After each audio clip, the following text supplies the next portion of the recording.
الحمدللہ رب العالمین والصلاة والسلام علی سید المرسلین اما بعد فاعوذ باللہ من الشیطان الرجیم بسم اللہ الرحمن الرحیم۔ آج ہم اخلاق و آداب کورس کی کلاس میں صلہ رحمی کے بارے میں سیکھیں گے۔ اللہ تعالیٰ نے قرآن پاک میں ارشاد فرمایا ہے وَاتَّقُوا اللَّهَ الَّذِي تَسَاءَلُونَ بِهِ وَالْأَرْحَامَ، فرمایا اور اللہ سے ڈرو جس کے نام پر مانگتے ہو اور رشتوں کا لحاظ رکھو۔ اسی طرح اللہ تعالیٰ نے سورۃ الرعد کے اندر آیت نمبر 21 میں یہ فرمایا وَالَّذِينَ يَصِلُونَ مَا أَمَرَ اللَّهُ بِهِ أَن يُوصَلَ، فرمایا اور وہ کہ جوڑتے ہیں اسے جس کے جوڑنے کا اللہ نے حکم دیا ہے۔ اللہ تعالیٰ نے قرآن پاک میں صلہ رحمی کا حکم ارشاد فرمایا۔ اسی طرح صلہ رحمی میں بہت سے درجات ہیں۔ صلہ رحمی میں درجات میں جو سب سے بڑا درجہ وہ والدین کا ہے۔ صلہ رحمی یا دوسرے لفظوں میں رشتہ داروں سے رشتہ جوڑنا۔ اب صلہ رحمی یہ لفظ عام ہے، جیسے والدین اس کے سب سے پہلے صلہ رحمی کے حقدار ہوتے ہیں، تو اس پر انشاءاللہ ہم علیحدہ سے گفتگو کریں گے، کیونکہ یہ ایک لمبا ٹاپک ہے کہ جس پر گفتگو کرنے کی حاجت ہے۔ تو ہم صرف آج صلہ رحمی کے اوپر ہی بات کریں گے والدین سے ہٹ کر۔ حدیث مبارک میں ہے سید ابو ہریرہ رضی اللہ تعالیٰ عنہ فرماتے ہیں کہ نبی اکرم صلی اللہ علیہ وآلہ وسلم نے فرمایا جو شخص اللہ اور آخرت کے دن پر ایمان رکھتا ہے اسے چاہیے کہ مہمان کی تعظیم کرے، اور پھر فرمایا جو شخص اللہ اور آخرت پر ایمان رکھتا ہے اسے چاہیے کہ اپنے رشتہ دار سے صلہ رحمی کرے،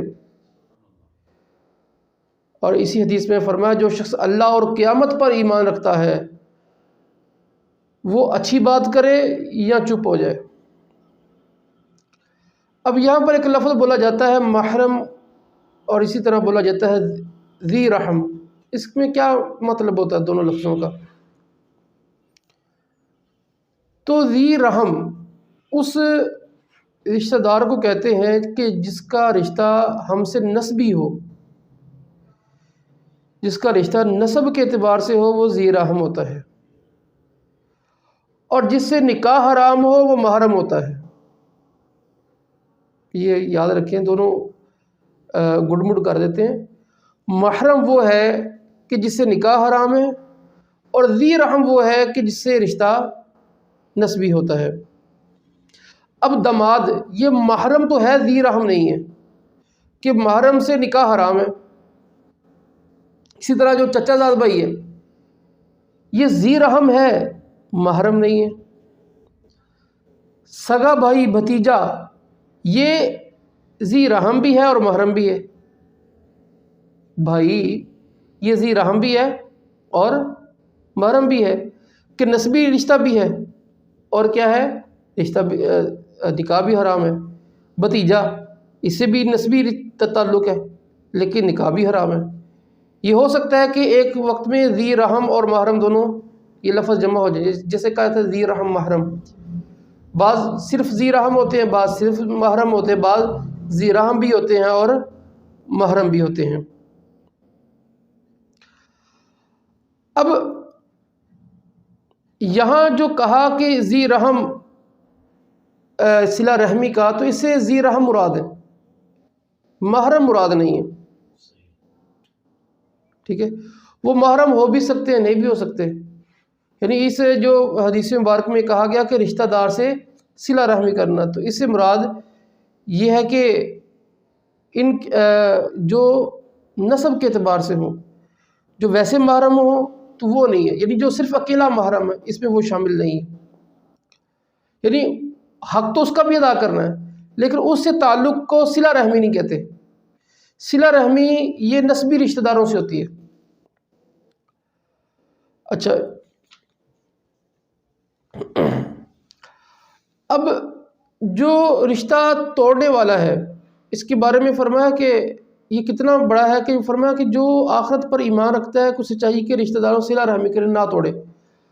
اب نبی اکرم صلی اللہ علیہ وآلہ وسلم کا فرمان عالی شان اس بات کی طرف اشارہ ہے کہ رشتہ توڑنے والا گویا اللہ اور یوم آخرت پر ایمان نہیں رکھتا، کیونکہ اسے رشتہ داری توڑنے پر ملنے والے شدید سزا کا خوف نہیں ہے۔ یعنی اگر اسے ایمان ہوتا آخرت پر تو یہ رشتہ کیوں توڑتا، کہ رشتہ توڑنے والے کو کتنا بڑا عذاب دیا جائے گا آخرت میں۔ تو جب بندے کو پتا ہو کہ ایسا ہوگا تو بندہ وہ ویسی حرکت نہیں کرتا، تو گویا کہ یوں ہے کہ اسے ایمان ہی نہیں ہے۔ اب اسی طرح رشتہ داری نبھانا اور اس سے تعلق قائم رکھنا اور اس کا حق ادا کرنا یہ کتنا اہم ہے۔ سیدنا ابو ہریرہ رضی اللہ تعالیٰ عنہ فرماتے ہیں کہ نبی اکرم صلی اللہ علیہ وآلہ وسلم نے فرمایا، اللہ تعالیٰ نے جب مخلوق کو پیدا فرمایا، حتیٰ کہ جب اللہ تعالیٰ نے مخلوق کی تخلیق مکمل کر دی تو رحم نے کھڑے ہو کر عرض کی، یہ قطع رحم سے پناہ مانگنے والے کا مقام ہے۔ اللہ عز و جل نے فرمایا، ہاں کیا تو اس بات پر راضی نہیں کہ جو تجھے جوڑے میں اس سے تعلق جوڑوں اور جو تجھے توڑے میں اس سے تعلق توڑ دوں؟ تو رحم نے عرض کی کیوں نہیں، رشتہ داری نے عرض کی کیوں نہیں؟ ارشاد فرمایا، یہ شرف تجھے دے دیا۔ لیکن رحم نے اللہ کی بارگاہ میں کھڑے ہو کر یہ عرض کی گویا کہ یہ تو وہ مقام ہے کہ قطع رحم سے پناہ مانگنے کا مقام ہے۔ یعنی جب رحم کو بنا دیا گیا، سب مکمل ہو گیا، تو رحم کے گویا کہ یہ ہوا کہ اس چیز کو تو لوگ خیال نہیں رکھیں گے۔ اللہ تعالیٰ نے یہ شرف دیا کہ تجھے یہ شرف دیا ہے، جو تجھے جوڑ کے رکھے گا میں اسے تعلق جوڑوں گا، جو تیرے ساتھ تعلق ختم کرے گا میں اسے تعلق ختم کر دوں گا۔ تو آقا علیہ الصلوۃ والسلام نے فرمایا یہ بات کہنے کے بعد اگر تم چاہو تو یہ آیت پڑھ لو۔ آیت کیا تھی؟ فَهَلْ عَصَيْتُمْ إِن تَوَلَّيْتُمْ أَن تُفْسِدُوا فِي الْأَرْضِ وَتُقَطِّعُوا أَرْحَامَكُمْ أُولَٰئِكَ الَّذِينَ لَعَنَهُمُ اللَّهُ فَأَصَمَّهُمْ وَأَعْمَىٰ أَبْصَارَهُمْ۔ فرمایا تو کیا یہ تمہارے انداز نظر آتے ہیں کہ اگر تمہیں حکومت ملے تو زمین میں فساد پھیلاؤ اور اپنے رشتے کاٹ دو؟ یہ ہیں وہ لوگ جن پر اللہ کی لعنت کی، اللہ نے لعنت کی اور انہیں حق سے بہرا کر دیا، ان کی آنکھیں پھوڑ دی۔ جو بندہ یہ حرکت کرتا ہے، رشتہ توڑتا ہے، اس پر اللہ کی لعنت ہے، اور ایسے لوگوں کو اللہ تعالیٰ نے گویا کہ حق سے بہرا کر دی، ان کی آنکھیں پھوڑ دی۔ تو کیونکہ جو رشتہ توڑتا ہے وہ حقیقت میں اندھا بہرا ہی ہوتا ہے۔ اللہ تعالیٰ نے جسے بصیرت عطا کی ہوتی ہے وہ کبھی رشتہ نہیں توڑتا۔ اور اس میں ایک اشارہ ہے کہ خصوصی طور پر یہاں پر یہ کہا کہ ان تولیتم، اگر تمہیں حکومت ملے، عہدہ منصب ملے، تو تم دو کام کرو، فساد پھیلاؤ اور رشتوں کو کاٹ دو۔ لوگ یہی کرتے ہیں عمومی طور پر، جب کوئی عہدہ منصب ملتا ہے رشتہ داروں کو بھول جاتے ہیں، ٹھیک ہے؟ تو منصب مل جاتا ہے، رشتوں کو بھول جاتے ہیں، چھوٹے بڑے کی تمیز ختم ہو جاتی ہے۔ عمومی طور پر یہ وہ مقام ہوتا ہے کہ جب کسی کو عروج ملتا ہے دوسروں کو گھاس نہیں ڈالتا۔ تو خاص اس موقع پر دو چیزیں بندہ کرتا اور بھی، لیکن دو چیز سب سے سخت، کہ ایک فساد پھیلاتا ہے اور دوسرا کیا کرتا ہے، رشتہ کاٹتا ہے۔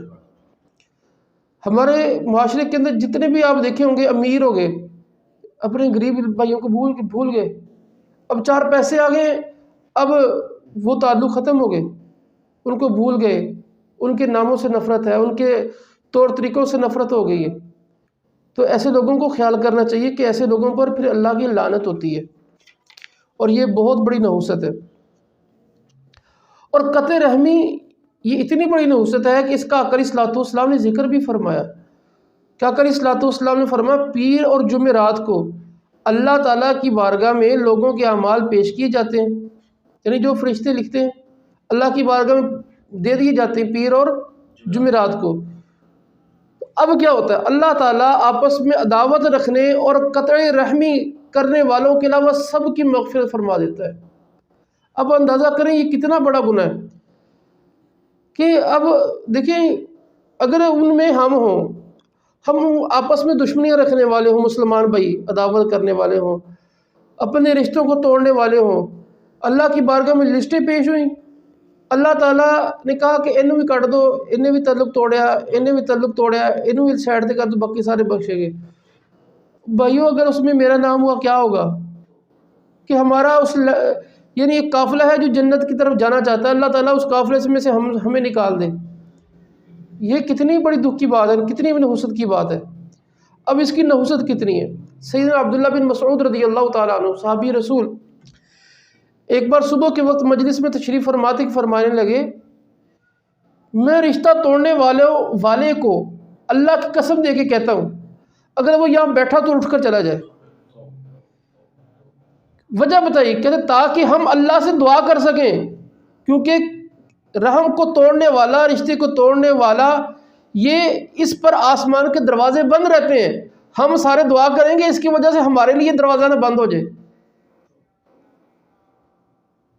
تو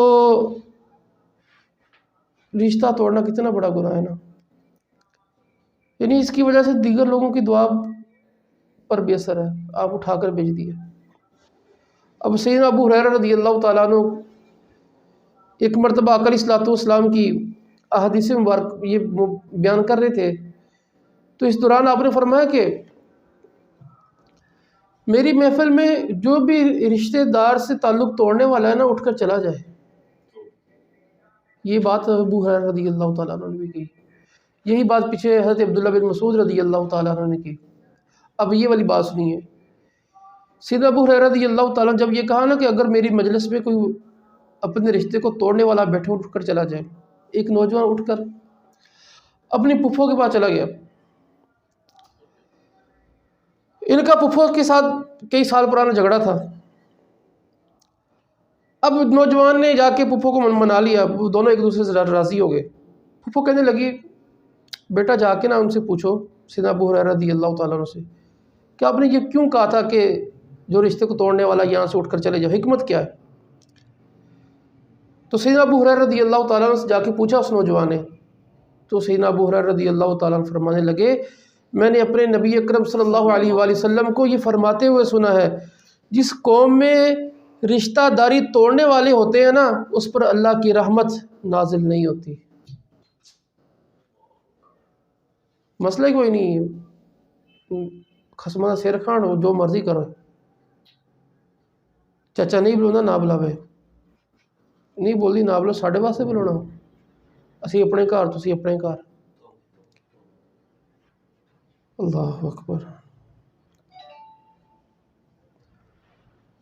یہ بہت بڑی خرابی ہے ہمارے معاشرے میں۔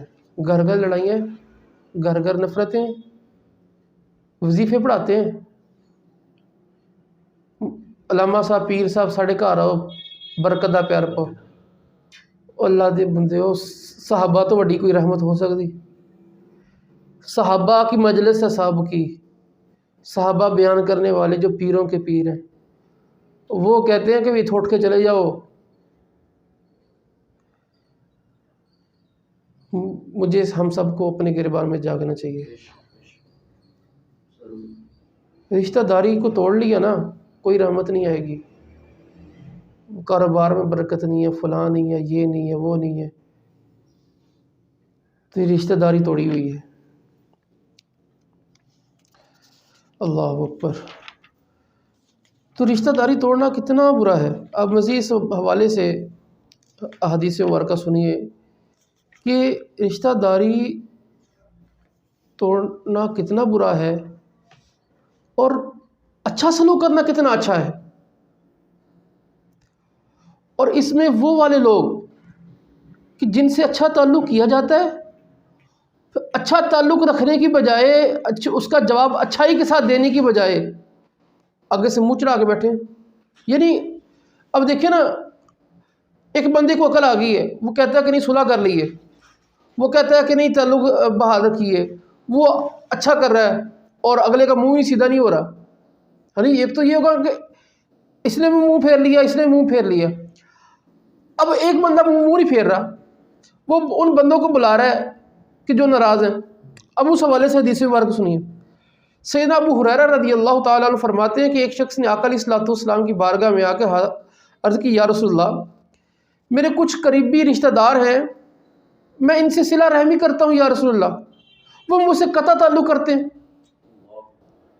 میں ان سے اچھا سلوک کرتا ہوں، وہ مجھ سے برا سلوک کرتے ہیں، میں ان کے ساتھ بردباری سے پیش آتا ہوں، محبت کے ساتھ پیش آتا ہوں، لیکن میرے ساتھ وہ جاہلانہ برتاؤ کرتے ہیں یا رسول اللہ۔ آقا علیہ الصلوۃ والسلام نے فرمایا، اگر تو ایسا ہی معاملہ ہے جیسا شخص تو کہہ رہا ہے تو تم ان کے منہ میں گرم راکھ ڈال رہے ہو، اور جب تک تو اس حالت پر رہے گا تب تک اللہ کی طرف سے تیرے لیے ان کے خلاف ایک مددگار رہے گا۔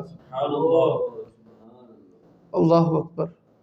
یہاں پر دونوں غور کر لیں، اور جو کرنے والا ہے وہ بھی غور کر لے۔ ہمارے یہاں بس ہو جاتی ہے کہ میں نے بڑا کر کے دیکھ لیا۔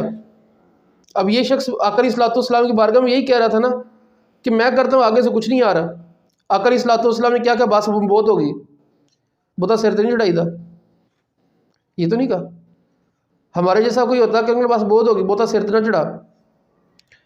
آقا علیہ الصلوۃ والسلام نے فرمایا، جب تک تو کرتا رہے گا نا تو ان کے منہ میں گرم راکھ ڈالتا رہے گا، اور تیرے لیے اللہ کی طرف سے تیرے حق میں ایک مددگار رہے گا جو ان کے خلاف تیری مدد کرتا رہے گا، اللہ کی مدد رہے گی۔ اب دیکھیں بڑے لوگ ایسے ہوتے ہیں جو ہمیشہ اچھا رویہ رکھتے ہیں نا، برائی کا مقابلہ بھی اچھائی کے ساتھ کرتے ہیں۔ ان کے لیے ہوتا یہ ہے کہ جس کو ہم پنجابی میں امیر المجاہدین کہتے تھے نا کہ مالک کنڈ نہیں لگنے دے، تو یہ وہی بات ہے، مالک پھر کنڈ نہیں لگنے دے۔ اس بندے کی بےعزتی نہیں ہوتی معاشرے میں، جہاں اس کی بےعزتی ہونی بھی ہوتی ہے نا، یہ اللہ کی مدد رہتی ہے، اللہ اسے بچا دیتا ہے، اللہ اس کا ہاتھ اوپر ہی رکھتا ہے۔ پھر یہ میرے رب کا وعدہ ہے، لیکن ہو اخلاص کے ساتھ، ہو صحیح ہو، یہ نہیں 4 دن کر کے ہٹ گئے۔ اب وہ نہیں کرتا، وہ اس کا عمل ہے۔ اب یہاں پر فرمایا کہ تو ان کے منہ میں گرم راکھ ڈال رہا ہے۔ اس کے محدثین نے اس کے معنی بیان کیے، کیا مطلب ہے اس کا؟ ایک مطلب یہ ہے کہ تو گرم راکھ ان کے منہ میں ڈال رہا، گویا کہ تو ان کو ان کے سامنے ہی ذلیل کر رہا ہے، وہ اپنے ہی اندر مری جا رہے ہیں۔ یہ ان کے لیے ذلت ہوتی ہے، شرم کا مقام ہوتا ہے کہ دیکھو اسی کی کر دیں، کو کی کر دا، اپنا گھٹیا پن ان کے سامنے ظاہر ہوتا جائے گا۔ اور پھر ایک بات یہ بھی ہے کہ اب یہ ان کے منہ میں یہ کر رہا ہے، گویا کہ وہ اس کا اب مال کھائیں گے تو حرام طریقے سے کھائیں گے، یہ بھی مانا کہ گویا کہ اپنے پیٹ میں آگ بھر رہے ہیں، گرم راکھ سے یہ مراد ہے۔ ٹھیک ہے، اچھا اس کا گرم راکھ کا یہ بھی مطلب ہے کہ گویا کہ تو ان کی برائی کے مقابلے میں احسان کر کے ان کا منہ کالا کر رہا ہے۔ ٹھیک ہے، تو یہ مولا علی قاری رحمۃ اللہ علیہ نے یہ حدیث کے معنی بیان کیے۔ تو اب وہ کہتے ہیں کیونکہ گرم راکھ منہ کالا ہی کرتی ہے، تو اس لیے کہا کہ تو ان پر احسان کر کے ان کی برائی کے مقابلے ان کا منہ کالا کر رہا ہے۔ تو پیارے بھائیوں بہنوں، یہ نہیں ہونا چاہیے کہ او سڑنا ادھا کر دیا اسی کا تو ادھا کریے، بھئی ان کا عمل ان کے ساتھ ہے، میرا عمل میرے ساتھ ہے۔ اور پھر اسی بات کی مناسبت سے جو صلہ رحمی ہے یہ کس چیز کا نام ہے؟ اب آقا علیہ الصلوۃ والسلام اور صحابہ کرام علیہم رضوان کی کئی احادیث صحابہ کے فرامین وہ اس بات پر ہیں کہ صلہ رحمی یہ نہیں کہ وہ تیرے ساتھ بھلائی کرے تو اور تو اس کے ساتھ بھلائی کرے، فرمایا یہ بدلہ ہے۔ صلہ رحمی یہ ہے کہ وہ تیرے ساتھ توڑے تو جوڑے، یعنی یہ صلہ رحمی نہیں انہیں بلا لیا دعوت ہے میں بھی چلا گیا، اور صلہ رحمی بھائیو یہ ہے کہ وہ دعوت پہ نہ بلائے میں کو تو آ جا، ٹھیک ہے، وہ کہے کہ جا میں نہیں تیرا نکل جا اتھوں، میں کہاں تیرے میرے بوئے تیرے واسطے کھلے ہیں، یہ ہے صلہ رحمی۔ وہ منہ موڑے میں منہ اس کی طرف کروں، آقا علیہ الصلوۃ والسلام فرمایا کہ جو تجھ سے توڑے تو اسے جوڑ، یہ ہے صلہ رحمی۔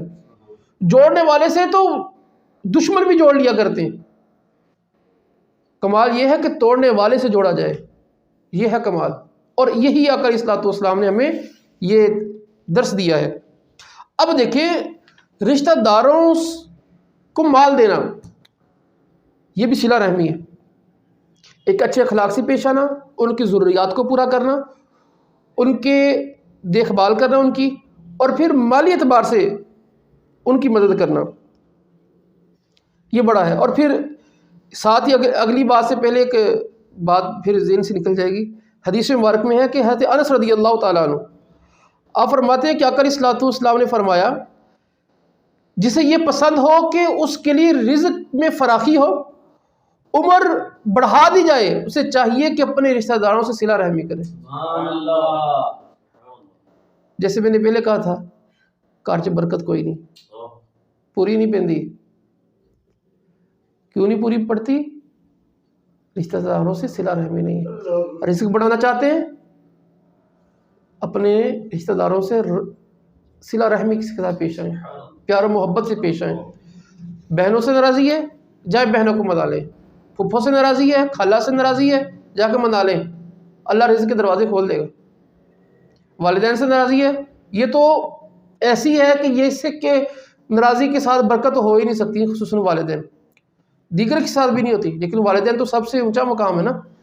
تو لہٰذا اگر ہم چاہتے ہیں کہ عمر بڑی ہو جائے اور رزق زیادہ ہو جائے تو ہونا یہ چاہیے کہ ہم صلہ رحمی کریں۔ اب یہاں پر ایک اور واقعہ آ گیا،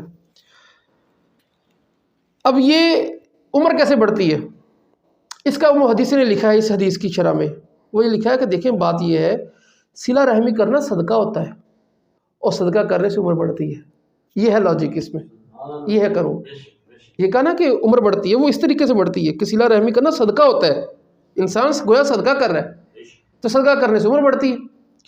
اب صدقہ کرنے سے عمر بڑھتی ہے، سیدنا داؤد علیہ السلام کے زمانے کا واقعہ عمر بڑھنے کا، اور ان کا اپنا واقعہ قرۃ العیون میں ہے کہ سیدنا داؤد علیہ السلام ایک دن گھر میں بیٹھے، ملک الموت بھی بیٹھے ہوئے تھے پاس ہی، اب ایک بندہ آ گیا، اب وہ بندہ حضرت موسیٰ علیہ السلام کو دیکھ رہا تھا، ملک الموت کو کوئی نہیں دیکھ رہا تھا۔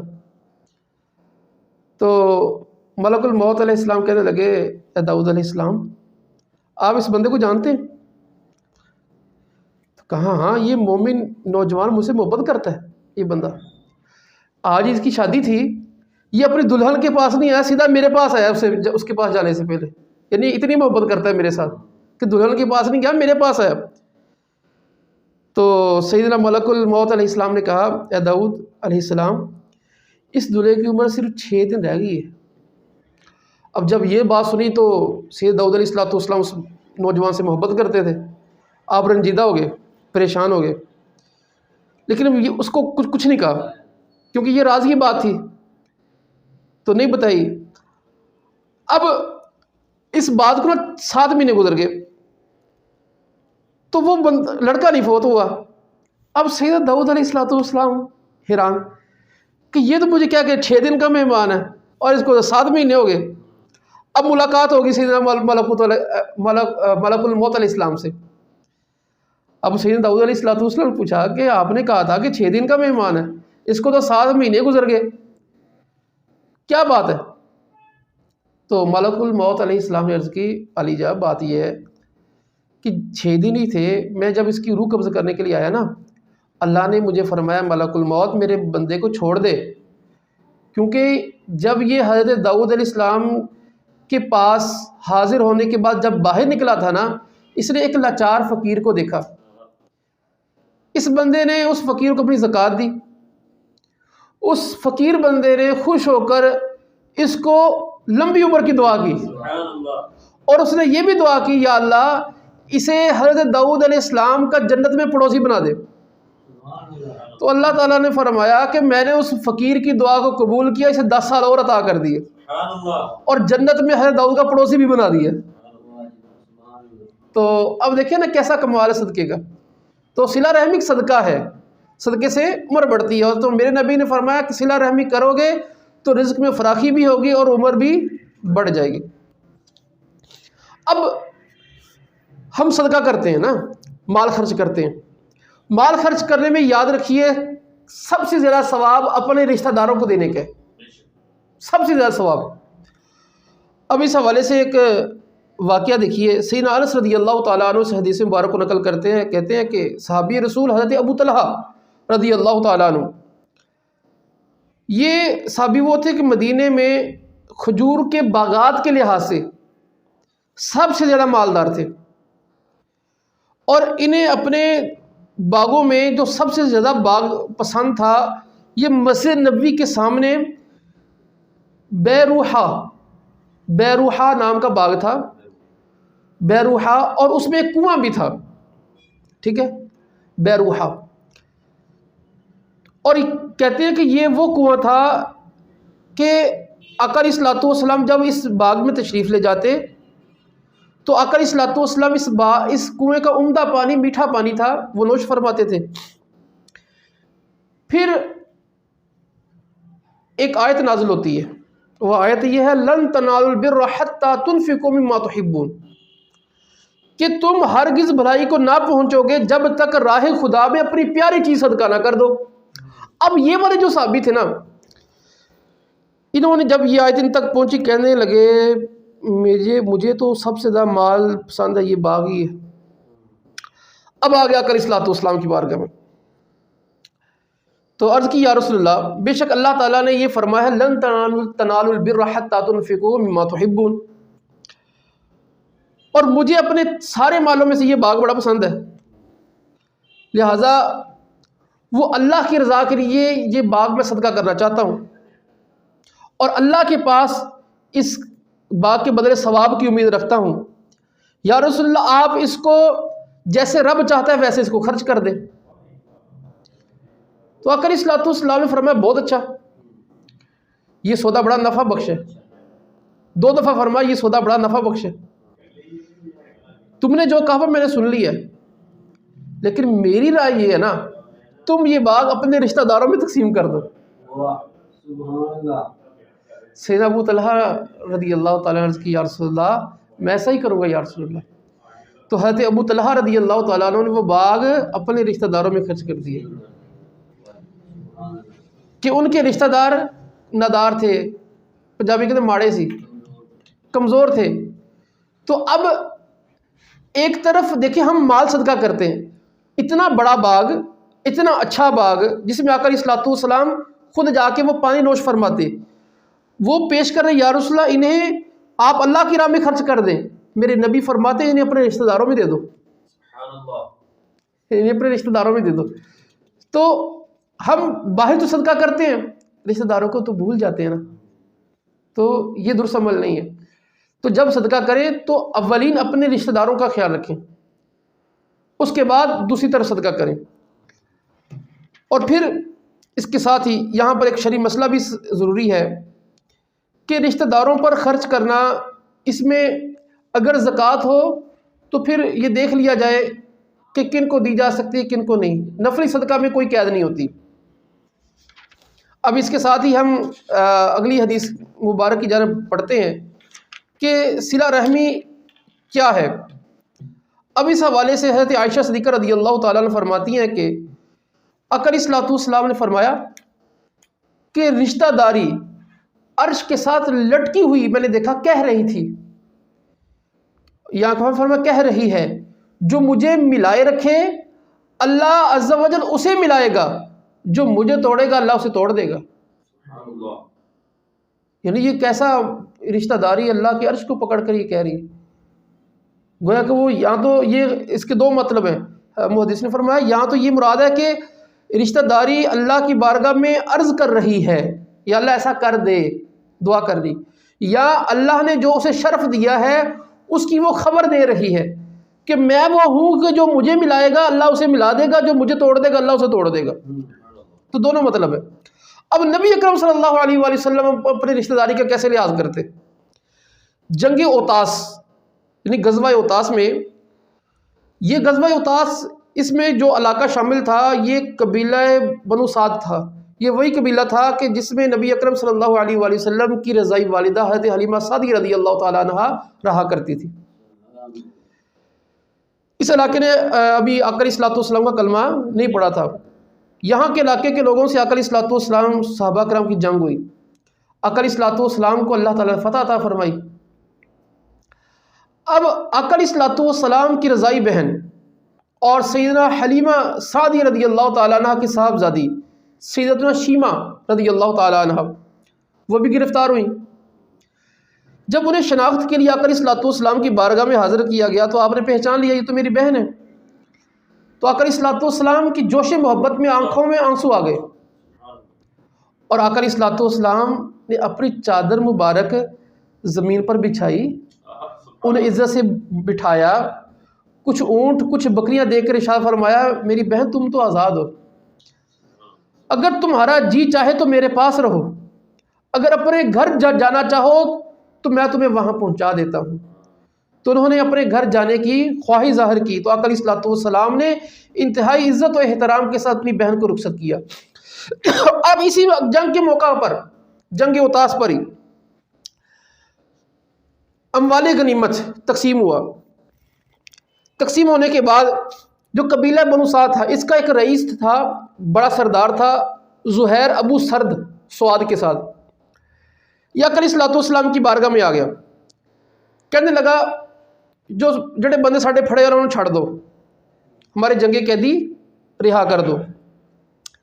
اب اس موقع پر اس نے ایک تقریر کی آقا علیہ الصلوۃ والسلام کی بارگاہ میں، اور اس نے کمال کی تقریر کی، کہنے لگا اے محمد صلی اللہ علیہ وآلہ وسلم، آپ نے ہمارے خاندان کی ایک عورت حلیمہ کا دودھ پیا ہے۔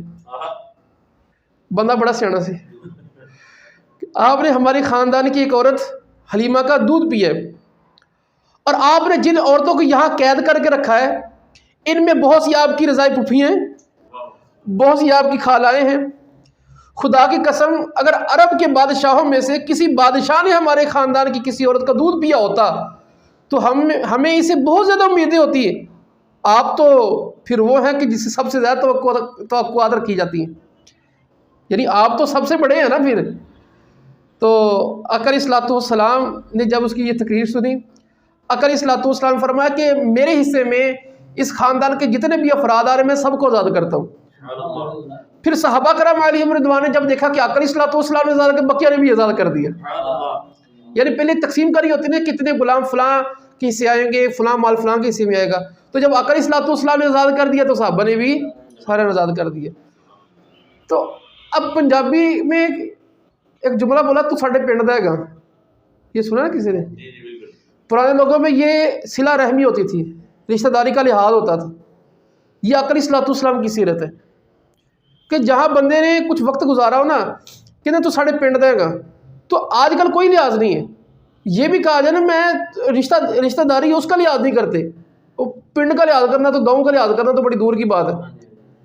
تو وہ کیا کہہ رہا ہے بندہ کہ اسٹارٹ قبیلے دے لوگ ہیں، یعنی تسی اوتھے دودھ پیتا سیگا۔ تو یہ ہے میرے آقا علیہ الصلوۃ والسلام کی تعلیم۔ اب اسی طرح آقا علیہ الصلوۃ والسلام کی پیاری بیوی اور مسلمانوں کی ماں سیدتنا میمونہ بنت حارث، ان کا واقعہ میں عرض کرتا ہوں۔ اب ان کی ایک لونڈی تھی، آقا علیہ الصلوۃ والسلام آقا علیہ الصلوۃ والسلام جب ان کے پاس آئے تو انہوں نے عرض کی یا رسول اللہ میں نے اپنی لونڈی کو آزاد کر دیا۔ آقا علیہ الصلوۃ والسلام نے فرمایا کہ اگر تو اپنی لونڈی وہ اپنے ماموں کو دے دیتی نا تو تیرے لیے زیادہ اچھا تھا۔ وہ بھی یعنی غلام آزاد کرنا بہت بڑا ثواب ہے، لیکن اپنے ماموں کی وہ رسیلہ رحمی کرنا اس سے بڑا ثواب ہے۔ یعنی وہ تنگ دست تھے، ان کے ماموں، انہیں خادمہ کی حاجت تھی، ان کے گھر کا وہ سرکٹ نہیں چل رہا تھا، انہیں خادمہ کی حاجت تھی، تو کیسے لحاظ کیا؟ فرمایا کہ اگر تو اپنے ماموں کو دے دیتی نا تو تیرے لیے زیادہ بہتر ہوتا۔ تو ہم صدقہ کرتے ہوئے اپنے گھر والوں کو، رشتہ داروں کو بھول جاتے ہیں۔ اور یاد رکھیے صلہ رحمی کرنا اتنا بڑا ہے کہ اگر والدین کافر بھی ہو نا ان کے ساتھ بھی حسن سلوک کا حکم ہے۔ ہاں ان کے کفر یا اعمال میں، کفر یا باتوں میں شرکت نہیں کی جائے گی، ان پر حمایت نہیں کی جائے گی، البتہ ان کے جتنے بھی دیگر غیر کفر یا کام ہیں ان کا لحاظ ضرور رکھا جائے گا۔ اب ہمارے یہاں ایک یہ سوال کے ساتھ حدیث ہے، ایک سوال ہے، اس کا پورا جواب گویا کہ حدیث مبارک میں سوال یہ ہے کہ کیا بیوی اپنے شوہر کو صدقہ دے سکتی ہے؟ دے سکتی ہے، صدقہ واجبہ نہیں دے سکتی، ٹھیک ہے، صدقہ واجبہ زکوٰۃ نہیں دے سکتی، اس کے علاوہ صدقہ بیوی بھی اپنے شوہر کو دے سکتی ہے اور اس میں ثواب ہے۔ اب ایک صحابیہ ہیں سیدنا زینب جو زوجہ ہیں سیدنا عبداللہ بن مسعود رضی اللہ تعالیٰ عنہ کی۔ آقا علیہ الصلوۃ والسلام نے ایک موقع پر فرمایا ہے عورتوں کی جماعت صدقہ کیا کرو، اگرچہ اپنے زیور کے ساتھ ہی صدقہ کرو۔ اب سیدنا عبداللہ بن مسعود رضی اللہ تعالیٰ عنہ کے پاس سے ان کی زوجہ آئی، کہنے لگی آپ خالی ہاتھ ہیں، تنگ دست آدمی ہیں، رسول اللہ صلی اللہ علیہ وآلہ وسلم ہمیں صدقہ کرنے کا حکم دیا ہے، لہذا آپ کی خدمت اقدس میں حاضر ہو، آپ آقا علیہ الصلوۃ والسلام کی خدمت میں جائیں، پوچھ کر آئیں کہ میں اپنی بیوی سے لے سکتا ہوں؟ کہنے لگے میں نے نہیں جانا، تم خود جا کے پوچھ کے آؤ۔ محدثی نے کہا کہ یہ حیا کرتے ہوئے اور اس بات کے پیش نظر لوگ ان کو لالچی نہ کہیں کہ تیرا اپنی بڈھی دی مالت نظر آئے گی۔ اب یہ چلی گئی آقا علیہ الصلوۃ والسلام کی بارگاہ میں۔ اب جب یہ پہنچی تو ایک عورت کھڑی ہوئی تھی، پتہ چلا وہ بھی یہ پوچھنے آئی ہے، ٹھیک ہے۔ اب جب یہ پہنچی نا تو کہنے لگے کہ اب آقا علیہ الصلوۃ والسلام کو اللہ تعالیٰ نے قدرتی حیبت عطا کی ہوئی تھی، یعنی ہمیں جرت نہیں ہو رہی تھی آقا علیہ الصلوۃ والسلام سے جا کر پوچھیں۔ اب سیدنا بلال رضی اللہ تعالیٰ عنہ آقا علیہ الصلوۃ والسلام کے گھر سے باہر تشریف لائے، انہوں نے حضرت بلال رضی اللہ تعالیٰ عنہ کو کہا کہ آپ جا کے بتائیں کہ دو عورتیں آئی ہیں دروازے پر کھڑی ہیں اور یہ مسئلہ پوچھنا چاہتی ہیں ہمارا، لیکن ساڑا نام نہیں دسنا۔ کیسی کون؟ تو یہ ان کے حیبت کی وجہ سے تھا، ٹھیک ہے۔ تو آقا علیہ الصلوۃ والسلام سے جب یہ پوچھا یا رسول اللہ وہ دو عورتیں آئی ہیں اور یہ مسئلہ پوچھ رہی ہیں، تو آقا علیہ الصلوۃ والسلام نے پوچھا کون عورتیں وہ؟ تو کہنے لگے ایک انصاری خاتون ہے اور دوسری حضرت زینب ہے۔ آقا علیہ الصلوۃ والسلام نے کون سی زینب؟ کیونکہ مدینہ میں زینب نام کی بہت سی عورتیں تھیں، تو کہا کہ عبداللہ بن مسعود رضی اللہ تعالیٰ عنہ کی بیوی۔ تو آقا علیہ الصلوۃ والسلام نے فرمایا ان کو جا کے کہو تمہارے لیے دو اجر ہے، ایک صدقے کا، ایک رشتہ داری نبھانے کا، دو ثواب ہے۔ تو بیوی بھی اپنے شوہر کی مال سے خدمت کر سکتی ہے، اگر وہ یہ دیکھے کہ یہ تنگ دست ہے، اس کا ہاتھ ذرا تنگ ہے، تو وہ اس کو پیسے دے دے جو اس نے اپنے لیے رکھے، اس کا اپنا مال ہے۔ لیکن یاد رکھیں شوہر کے اوپر، شوہر کے لیے زبردستی بیوی کا مال لینا جائز نہیں، ٹھیک ہے۔ عورت اپنی مرضی سے دے تو اسے ثواب بھی ملے گا، لیکن اگر کوئی شوہر زبردستی ڈیمانڈ کرے گا تو یہ گناہ ہوگا۔ دیکھیں جس کی جو ذمہ داری ہے نا وہ اپنی ذمہ داری نبھائے، اس کو باتیں سنانا اور دیگر چیزیں تو یہ غلط ہے۔ صلہ رحمی کتنی اہم ہے، کتنی اہم ہے۔ اب اس کا مختصر آخری بات عرض کرتا ہوں کہ جب سیدنا ابو سفیان رضی اللہ تعالیٰ عنہ، اس وقت یہ مسلمان نہیں تھے، جو ہرقل بادشاہ تھا عیسائیوں کا سب سے بڑا، اس کے دربار میں پہنچے تو ہرقل نے ابو سفیان کو رضی اللہ تعالیٰ عنہ کو بلایا، اور ان تک خبریں پہنچی ہوئی تھی کہ عرب کے اندر آخری نبی تشریف لا چکے ہیں۔ وہ پوچھنے لگا بتاؤ وہ نبی کیسے ہیں، وہ تمہیں کیا کہتے ہیں؟ انہوں نے جو یہ کہا کہ وہ کیا کہتے ہیں، کہ وہ ہمیں یہ کہتے ہیں اللہ کی عبادت کرو، اس کے ساتھ کسی کو شریک نہ ٹھہراؤ، تمہارے آباء و اجداد جو کہتے تھے اسے چھوڑ دو، اور وہ ہمیں نماز پڑھنے کا حکم دیتے ہیں، سچ بولنے کا حکم دیتے ہیں، پاک دامن رہنے کا حکم دیتے ہیں، اور صلہ رحمی کرنے کا حکم دیتے ہیں۔ یعنی یہ اسلام کا بنیادی خاصہ ہے، یہ آقا علیہ الصلوۃ والسلام کی بنیادی تعلیمات ہے، صلہ رحمی۔ تو ہم میں سے کتنے لوگ ہیں کہ جو صلہ رحمی کرتے ہیں؟ تو لہٰذا ہمیں صلہ رحمی کرنی چاہیے۔ اگر پھپھو سے، پھپھی سے، کزن سے، کسی سے بھی ہم نے ناراضی کی ہوئی ہے، بولتے نہیں ہیں، بلاتے نہیں ہیں، تو خدا را مندہ لیں، جو اللہ کے لیے عاجزی کرتا اللہ اسے بلند کر دیتا ہے۔